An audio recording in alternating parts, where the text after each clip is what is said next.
भगवान श्री गणेश जी की पूजा हर पूजा से पहले की जाती है। महिलाएं खासकर अपने पति की लंबी आयु के लिए भगवान श्री गणेश की पूजा जरूर करती है।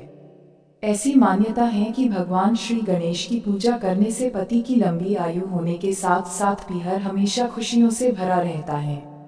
वहाँ कोई भी दुख दरिद्रता कभी नहीं आती है। तो आइए जाने सुहाग की लंबी आयु और पीहर को खुशियाँ देने वाले भगवान श्री गणेश की अद्भुत कहानी। एक समय की बात है, एक भाई बहन रहते थे।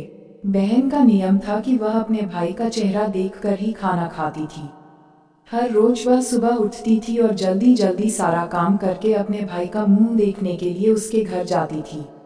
रास्ते में एक पीपल के नीचे गणेश जी की मूर्ति रखी थी। वो भगवान गणेश जी के सामने हाथ जोड़कर कहती कि मेरे जैसा अमर सुहाग और मेरे जैसा अमर पीहर सबको दीजिए। यह कहकर वह आगे बढ़ जाती थी। जंगल के झाड़ियों के कांटे उसके पैरों में चुभ जाते थे। एक दिन वह भाई के घर पहुंची और भाई का मुंह देखकर बैठ गई। तो भाभी ने पूछा, पैरों में क्या हो गया है? यह सुनकर उसने भाभी को जवाब दिया कि रास्ते में जंगल की झाड़ियों के गिरे हुए कांटे पांव में चुभ गए हैं। जब वह वापस अपने घर चली गई, तब भाभी ने अपने पति से कहा कि रास्ते को साफ करवा दो, आपकी बहन के पांव में बहुत सारे कांटे चुभ जाते हैं। भाई ने तब कुल्हाड़ी लेकर सारी झाड़ियों को काटकर रास्ता साफ कर दिया, जिससे गणेश जी का स्थान भी वहां से हट गया। यह देखकर भगवान गुस्सा हो गए और उसके भाई के प्राण हर लिए। लोग अंतिम संस्कार के लिए जब भाई को ले जा रहे थे, तब उसकी भाभी ने रोते हुए लोगों से कहा, थोड़ी देर रुक जाओ, उसकी बहन आने वाली है। वह अपने भाई का मुंह देखे बिना नहीं रह सकती है, उसका यह नियम है। तब लोगों ने कहा, आज तो देख लेगी पर कल कैसे देखेगी। रोज की तरह बहन अपने भाई का मुंह देखने के लिए जंगल के रास्ते निकली। तब जंगल में उसने देखा कि सारा रास्ता साफ किया हुआ है। जब वह आगे बढ़ी तो उसने देखा कि सिद्धिविनायक भगवान को भी वहां से हट दिया गया है।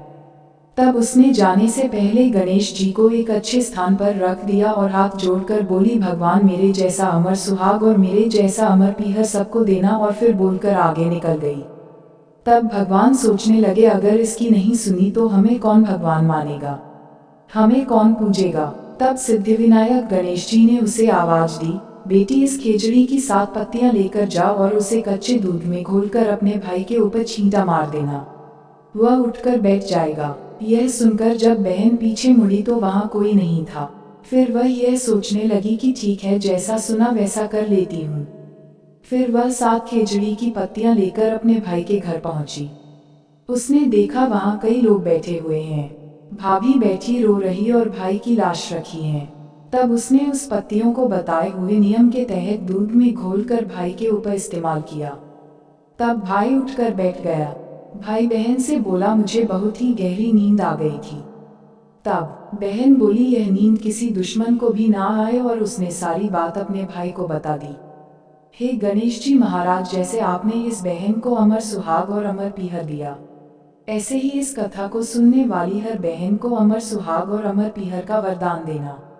बोलो सिद्धिविनायक गणेश जी महाराज की जय।